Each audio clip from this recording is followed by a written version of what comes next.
Hi friends, आज शुरू करते हैं my mafia husband fan fiction के पार्ट 30।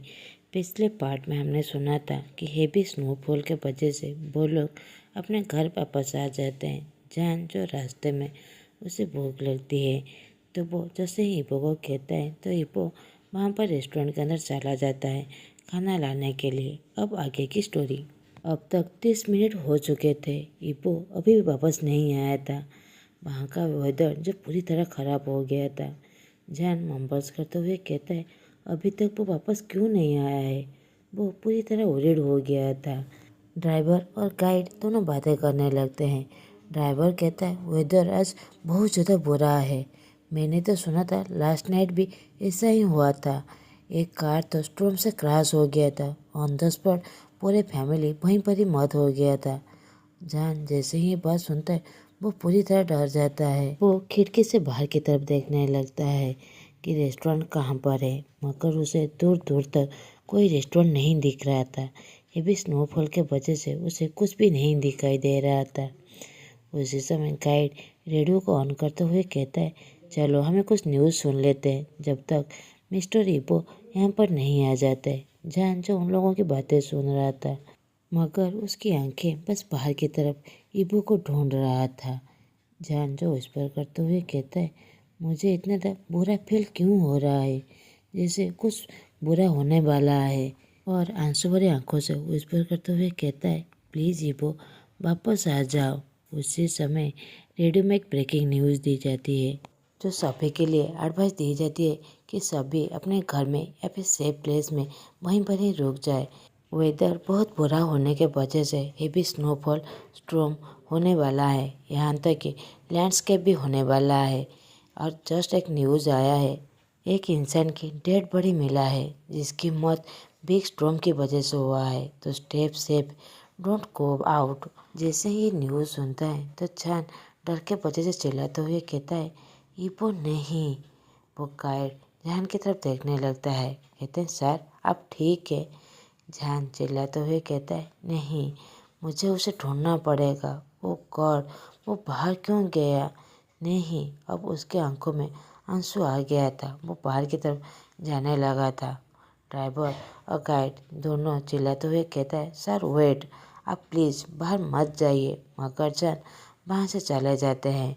गाइड और ड्राइवर वो जान को फॉलो करना चाहते थे, मगर कुछ ही सेकंड में वो तो वहाँ से पूरी तरह गायब ही हो गया था। वो गाइड तो उसका पीछा करने वाला था, मगर ड्राइवर उसे रोकते हुए कहता है, हे वेट, वहाँ पर मत जाओ, हम सभी वहाँ पर मर जाएंगे। तुम्हें पता है ना ये हिल्स है, मिस्टेकली यदि हमारा पैर स्लिप हो गया तो हम सभी नीचे गिर जाएंगे। तो गाइड चिल्लाते हुए कहता है, यू शट अप। वो यहाँ पर अकेला है, इस प्लेस के बारे में उसे कुछ भी नहीं पता, हमें यहाँ से जाना है। वो आगे कुछ गए, वो देखता है जो इबो वहाँ से आ रहा था। ड्राइवर जैसे ही देखता है वो कहता है, सर आप यहाँ पर, आपका दोस्त कहाँ पर है। इबो कहता है, क्या। वो कार के अंदर देखने लगता है, वहाँ पर जहाँ नहीं था। तो इबो उन दोनों पर चिल्लाते हुए कहता है, वो कहाँ पर है। गाइड इबो की ऐसी गुस्से वाली आवाज़ देखकर, उसकी आंखों की तरफ देखकर वह डरते हुए कहता है, सर वो अभी आपको ढूंढने के लिए चले गए।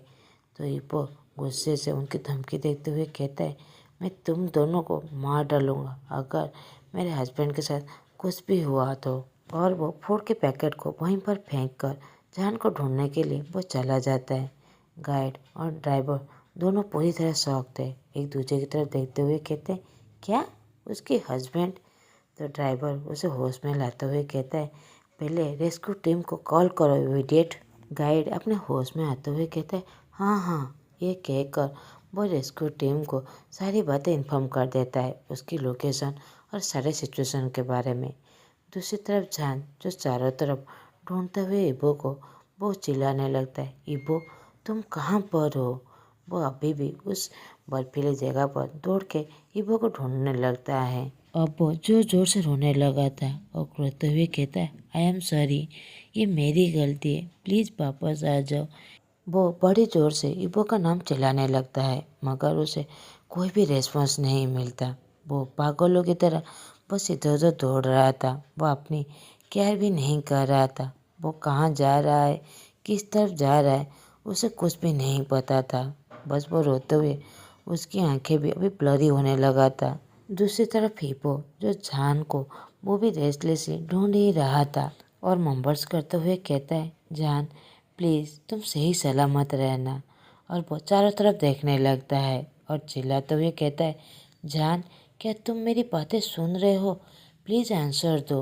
वो ये सारी बातें बस बड़ी ज़ोर से चिल्ला रहा था। बस वो ये बात सुनना चाहता था अपनी बनी के मुंह से, बस सूट से वही सुनना चाहता था, मगर उसे कोई भी आवाज़ नहीं आ रहा था। ऐसे ढूंढते ढूंढते 15 मिनट हो गए थे। हिप्पो जान का नाम चिल्लाते हुए बस जान को ढूंढ रहा था, मगर जान की कोई भी रिस्पॉन्स नहीं आ रहा था। अब वो इंसान बिल्कुल भी खुश नहीं है जो उसे बहुत ज़्यादा दर्द में देना चाहता था, मगर अब वो पूरी तरह हेल्पलेस, होपलेस और पेन में था। वही फील कर रहा था जब वो अपने आँखों के सामने अपने पापा की डेड बॉडी देखा था। वही फील कर रहा था जब उसकी माँ लास्ट आखिरी सांस ले रहे थे। वही फील अभी हो रहा था 14 साल बाद वो नाइटमेयर उसके सामने वापस आ गया था। इबो रोते हुए नीचे बैठ जाता है और रोते हुए कहता है, मैं ही क्यों, मैं हमेशा अकेला क्यों रहता हूँ, मेरा प्यार, मेरा जान, मेरा विंग, प्लीज़। वो बड़ी ज़ोर से रोने लगा था। मैं बहुत ज़्यादा बुरा हूँ जो मैं अपने लव को हर्ट कर रहा था। वो सभी की तरह मुझे इस तरह छोड़ के नहीं जा सकता। मैं उसे ज़रूर सेव कर लूँगा। हाँ, मैं कर सकता हूँ। वो फिर से मेरे लिए मुस्कुराएगा। मेरा जान, मेरा हस्बैंड, मैं उसे ज़रूर ढूंढ लूँगा। ये कहकर वो अपने आंखों से आंसू पोंछता है और खड़े होकर फिर से चिल्लाकर जान को ढूंढने लगता है। जान, तुम कहाँ पर हो? क्या तुम मेरी आवाज़ सुन सकते हो? प्लीज़ आंसर दो। जान जैसे ही इबो की आवाज़ सुनता है वो भी चिल्लाने लगता है, इबो मैं यहाँ पर हूँ। वो अपने हाथ को हिलाने लगता है। इबो उस आवाज़ की तरफ देखता है जहाँ पर उसकी क्लियरली देख तो नहीं पा रहा था, मगर उसकी परछाई देखकर जान गया था कि वो जान ही है। तो इबो चिल्लाते हुए कहता है, जान वहीं पर रुको, थोड़ा सा भी मूव मत होना, मैं वहाँ पर आ रहा हूँ। इबो जो अपने प्यार को अपने सामने देखकर वो बहुत ज़्यादा खुश था। वो मन में कहता है, मेरा जान मैं आ रहा हूँ। वो खुशी से उसकी तरफ दौड़ के जाने लगता है। दूसरी तरफ जान जैसे ही वो अपने सामने इबो को देखता है, उसकी मुस्कान जैसे बहुत ज़्यादा बड़ी हो गया था। उसकी मुस्कान में प्यार भरा हुआ था। उसके आंखों में अभी भी आंसू था, मगर वो खुशी के आंसू थे क्योंकि उसके सामने उसकी इबो खड़ा हुआ था। जान कहता है, मैं आता हूँ। वो थोड़ा सा हिलने की कोशिश ही करता है, मगर वो वहीं पर रुक जाता है। वो देखता है नीचे की ज़मीन थोड़ा सा क्रैक हो गया है। अब वो डर के वजह से इबो को बुलाने लगता है। अब वो दोनों नीचे की तरफ देखने लगते हैं। जो क्रैक लाइन था जान और इबो के बीच में है। इबो जान की तरफ देखने लगता है। जान के पीछे में पूरी तरह स्काई दिखाई दे रहा था। इसका मतलब था वो डिच और लैंड साइड के पास खड़ा हुआ था। अब इबो जान का नाम चिल्लाने लगता है और उसकी तरफ दौड़ के जाने लगता है, मगर उसी समय जान के नीचे की ज़मीन सब नीचे गिर जाता है। इबो और जान एक दूसरे के नाम जोर से चिल्लाने लगते हैं, मगर वो थोड़ा सा रिलीफ फील होता है जब इबो ने जान को टाइटली पकड़ा लिया था। उसके हाथों को टाइटली पकड़ के रखा हुआ था। जान ने अपनी आंखों को टाइटली बंद कर लिया था। जब वो एहसास होता है कि उसकी बॉडी जो एयर में हिल रहा है, वो अब ऊपर की तरफ देखने लगता है। जो इबो ने उसकी राइट हैंड को टाइटली पकड़ा हुआ था, वो धीरे धीरे इबो की तरफ देखने लगता है और आंसू भरी आंखों से इबो के नाम बुलाने लगता है। इबो सख्त भरी आवाज़ में कहता है, होल्ड ऑन जान, मैं तुम्हें नीचे गिरने नहीं दूंगा। उस मोमेंट पर इबो को ऐसा फील होता है उसकी सोल उसकी बॉडी से बाहर चला गया था। उसकी लाइफ, उसकी प्यार, उसकी जान जो कुछ ही सेकंड पहले उसे दूर जाने वाला है, मगर वो अभी वो अपने हस्बैंड को बचा लिया है। वो अपने प्यार को बचा लिया है। इबो प्यार भरी आंखों से जान की तरफ देखने लगता है जो साइलेंटली रो रहा था। वो जान को अपनी तरफ खींचने लगता है, मगर उसी समय क्रैक की आवाज़ आता है। जो इबो की नीचे भरी जमीन पर वो लैंडस्लाइड होने वाला था। अगर जान को इबो ने नहीं छोड़ा तो वो दोनों अभी नीचे गिरने वाले थे। तो जान डरते हुए कहता है, इबो प्लीज़ मेरे हाथ को छोड़ दो, तुम यहाँ से वापस चले जाओ। जान अभी नहीं चाहता था कि वो दोनों सेम टाइम पर यहीं पर ही मर जाए। वो इबो की लाइफ पर कोई भी रिस्क नहीं चाहता था, वो बस उसे बचाना चाहता था। वो इतना ज़्यादा सेल्फिश नहीं है। मगर इबो अपने हेड को शेक करते हुए कहता है, नहीं। वो जान को अपनी तरफ खींचने लगता है। इस समय तो ऐसा लग रहा था जैसे नेचर उन लोगों के साथ खेल रहा था। अभी तो इबो के हाथ से खून भी निकलने लगा था, जो कुछ देर पहले उसके हाथ में कट लग गया था। जान ने कार में ही उसके हाथ को ट्रीट किया था, मगर अभी उस पर ज़्यादा प्रेशर होने की वजह से वो वहाँ से अभी खून निकलने लगा था। जान जैसे ही इबो के हाथों से इतने तक खून बहते हुए देखता है, वो रोते हुए कहता है, इबो प्लीज़ मुझे छोड़ दो। मगर इबो गुस्से से चिल्लाते हुए कहता है, नहीं, कभी नहीं। ये कहकर वो जान को अपनी तरफ खींचने लगता है। वो इस बात पर कोई भी ध्यान नहीं देता कि उसके हाथ से कितना तक खून निकल रहा है। जान उस पर करते हुए कहता है, तुमने कहा था ना तुम मुझसे नफरत करते हो, फिर मुझे क्यों बचा रहे हो? तुम अपनी लाइफ को रिस्क में से क्यों डाल रहे हो? प्लीज़ मेरे हाथ को छोड़ दो, मुझे जाने दो, मुझे मर जाने दो।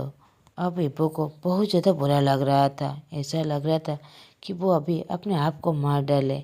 वो कितना ज़्यादा जान को हर्ट किया है, और वो ऐसी सिचुएशन भी ऐसे बारे में कैसे सोच सकता है? उसकी जान इतनी इजीली कैसे कह सकता है? उसकी लाइफ पे पहले इबो की सेफ्टी पहले उसके लिए है। उसने उसे कितना ज़्यादा हर्ट किया था। ये सारी बातें सोचते हुए इबो की आंखों में कंटिन्यूसली आंसू आने लगता है। वो कहता है, मैं तुम्हें कैसे नफरत कर सकता हूँ जब मैं तुम्हें सबसे ज़्यादा प्यार करता हूँ। मैं अपनी पूरी लाइफ तुम्हारे बगैर अकेला जीने से अच्छा है मैं मरना पसंद करूँगा। इबो जान की तरफ देखते हुए स्ट्रेटली कह रहा था, और वो कंटिन्यूसली रो रहा था। जान मम्बल्स करते हुए कहता है, इबो वो ये सारी बातें पहले हाईकॉन से सुना था कि इबो उसे प्यार करता है, मगर अब वो इबो से स्ट्रेटली उसकी कन्फेशन सुनकर पूरी तरह शॉक हो जाता है। इबो कहता है, प्लीज़ जान मुझे अकेला छोड़ के मत जाओ, मैं तुम्हारे बगैर मर जाऊंगा। प्लीज़ सभी की तरह मुझे अकेला छोड़ के मत जाओ, मुझे तुम्हारी ज़रूरत है, प्लीज़ मुझे छोड़ के मत जाओ। अभी भी इबो रोते हुए उसके हाथ को टाइटली पकड़ करते हुए कह रहा था। जान समझ नहीं पाता कि अब वो क्या बोले, मगर वो अभी भी इबो की बातें सुनकर वो भी रो रहा था। इबो जान के हाथ को बस पकड़ा नहीं हुआ था, बस उसकी लाइफ को पकड़ा हुआ था, उसकी प्यार को पकड़ा हुआ था, उसकी जीने की वजह को उसने पकड़ कर रखा हुआ था। वो हमेशा इस चीज़ को ड्रीम करता था कि उसके प्यार, जब उसे प्यार मिल जाएगा, उसका प्यार, उसकी वार्मथ, उसकी होप उसे मिल जाएगा। उसी समय इबो की ज़मीन में दो क्रैक आ जाता है। अब उन दोनों की नज़र उस तरफ जाने लगता है। उन्हें पता था कुछ सेकंड बाद सब कुछ ख़त्म हो जाएगा। जान को पता था आज वो मरने वाला है, तो वो अपनी आंखों को टाइटली बंद कर लेता है। इबो जो जान की तरफ देख रहा था, इबो जो बहुत ज़्यादा स्ट्रांग था, मगर उसके हाथ से खून बहने के वजह से उसकी बॉडी जो थोड़ा सा वीक हो गया था। इबो कहता है, जान अपनी आंखों को खोलो, तुम्हें पता है मेरी माँ हमेशा कहती थी वो इंसान को उस वक्त तुम खो देते हो जब उसके इंसान पर कोई होप नहीं होता। जान अपनी आंखों को खोलो, हमेशा जीतने की कोशिश करो, चाहे तुम किसी भी सिचुएशन में हो, तुम अपने आप को पुश करने की कोशिश करो। इबो जान को इनकरेज देने की कोशिश करता है। जान धीरे धीरे अपनी आंखें खोलता है और इबो की तरफ देखने लगता है, और एक सैडली मुस्कुराते हुए कहता है, इबो मैं बहुत ज़्यादा लकी हूँ कि तुमसे मिल पाया। आई होप अगली बार तुमसे ज़रूर मिलेंगे। जान जो रोते हुए आंखों से कह रहा था।